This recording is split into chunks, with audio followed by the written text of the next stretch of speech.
Hi, Ant. Oh, yeah, you're right. Yeah, good, thank you. Hi. Sorry, I'll put this down so that you can see both me and Richard. Hi, Rich. You all right? You all right? How's your day going? All right. Got a full set in school, or nearly a full set? 5 are out. Yeah, it's quite busy. 5 are out at gold mining. So, yeah, they're probably at this moment weighing up their fines. Okay. Lee, I don't think Lee's got up so early before, has he? No, it's the best he's done, definitely. Hi everyone. Hi, Peter. Yeah.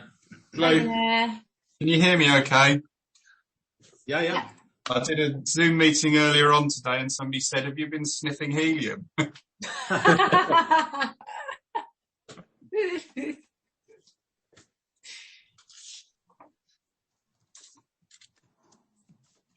How are your communities coping with the fact that England didn't win the Euros then? Surviving.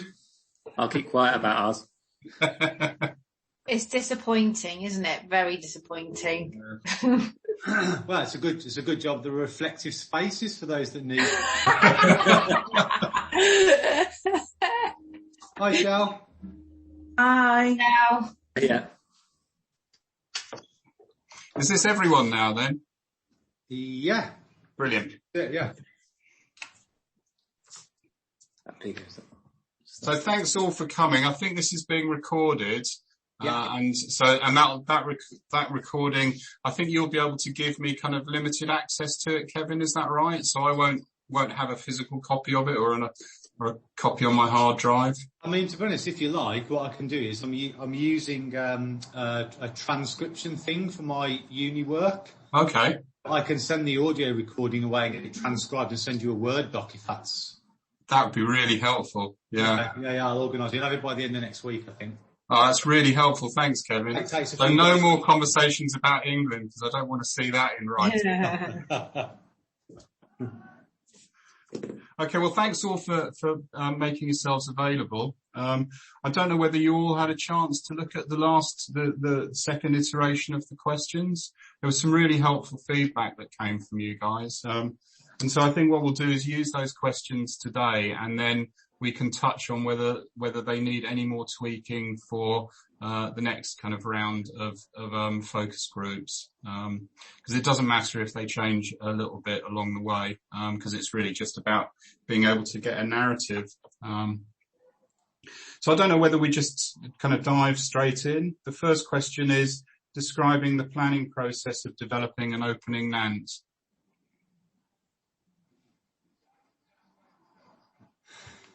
I'm going to say over to you guys. I gave some responses to Peter on via email. Because obviously there would have been 2 stages to this, because for myself and Shell and Stuart, who's not on the call, and Michelle Maguire, who was with us at the time, we were approached by the neighbour, and so there was a bit of a discussion behind the scenes about, did we want to? Could we afford it? What would be involved? What would it look like? There was a little bit of that kind of high-level strategic thinking before other people were involved in the discussion. So, I don't know what it was like. Anthony, Marie, and particularly Richard, you weren't here at the time, but Anthony and Marie, I wonder what it's like for you guys.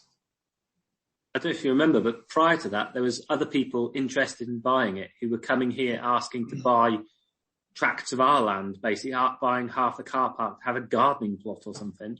And then we went round to see the farmer because he wanted to speak to us about this guy who he didn't want to buy the property. And then Stuart became interested from there, I think, didn't he?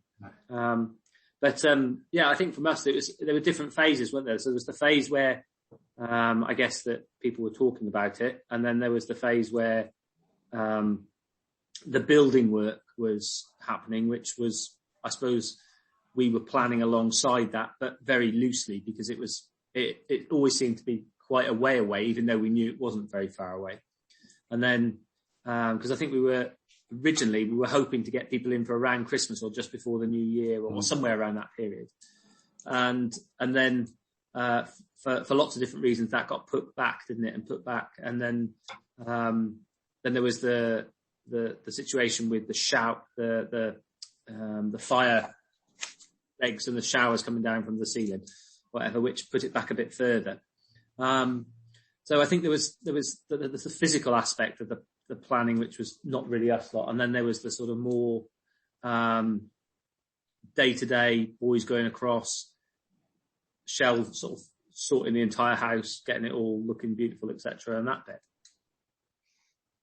I think it felt, I remember when I first knew, I think it was in a management meeting actually, you presented it to us and sort of put it up on the screen, and it felt like quite a natural thing. It's always felt quite a natural flow with it. It's never been, it wasn't it was quite exciting. You know, when you first said about it, it felt exciting. It did.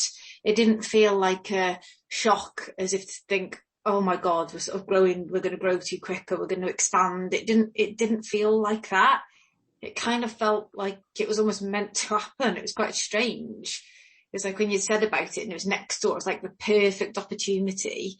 And that, for me, it felt like it was a natural thing, sort of growth with us. And it's felt like that kind of all along. I know there's been, there's going to be teething problems, I think, more so now we're open, isn't there? But I think the whole thing coming up to it, you know, it felt all right. It didn't feel like it shouldn't happen. It didn't feel like that. And I think once we started talking about it, it was somewhere that I'd never really noticed, to be perfectly honest. I think I'd been round to take a parcel round there once, which you have to go out of our drive along the main road back up. And then once we'd knocked the trees down or the bushes or whatever was there, I can't remember now, and put a road in, it was like part of us, wasn't it? It was so close. Yeah. It was quite, you know, if you stand in the middle of our car park where our fire evacuation point, you're sort of dead midway between Nant and the main house here at Golver, which seemed miles away before. We didn't hear it. We didn't see it. But non-existent. I don't ever totally remember when I joined Ambulance obviously years ago. It's never even been something I've thought of, you know, until obviously you presented it and you'd said, and it was there and it was next door, and they started knocking the hedge through, and it was just like physically, it was just appeared, and it was like it was meant to be for us, sort of thing. It was quite strange. I'm not so sure feel that physically closer then once the massively. Okay. Once the hedge had come down, or the trees or whatever it was that was separating. Yeah, the car park is in the middle. I was going to say, it's only a gap. There was a great big mature hedge between the two properties, and so from our existing car park, and then the hedge that was on the boundary, and this house is the other side, and because the hedge was finished, you couldn't even see it. So you were vaguely aware there was a building over the hedge. Sense of what it was, and this roadway that's gone through the hedge, so probably about a 5 metre stretch of hedge has been taken down. Okay. I arrived on the day you were putting the tarmac in. Yes. For part of the interview process, and it just seemed a natural part of Golver Hall. Really close. When the hedge came down, the first time I visited after the hedge had come down, it didn't look like a far away neighbour. Like it absolutely, it felt like part of the park. You'll see, Peter, and I said, oh, sorry, Richard. I've sent you that video, Richard. Yeah. It'll make more sense when you go back and look at it now, because you've kind of heard it saying that. You'll think, oh yeah, that's the road between. You'll kind of see which road we're talking about from the car park. And I'll be able to scope it, because I'm going to be coming up on the 31st of August for the community meeting. So I'll be able to kind of see. I'm hoping that the weather will be nice enough to be able to kind of stomp around a little bit. And well, that was one of the thoughts I had, actually, because we decided quite early on that people would have to sign in at the main house and walk up, and I thought, with it being in Wales, by the time you got up to Nant, people would be drenched through, but it isn't really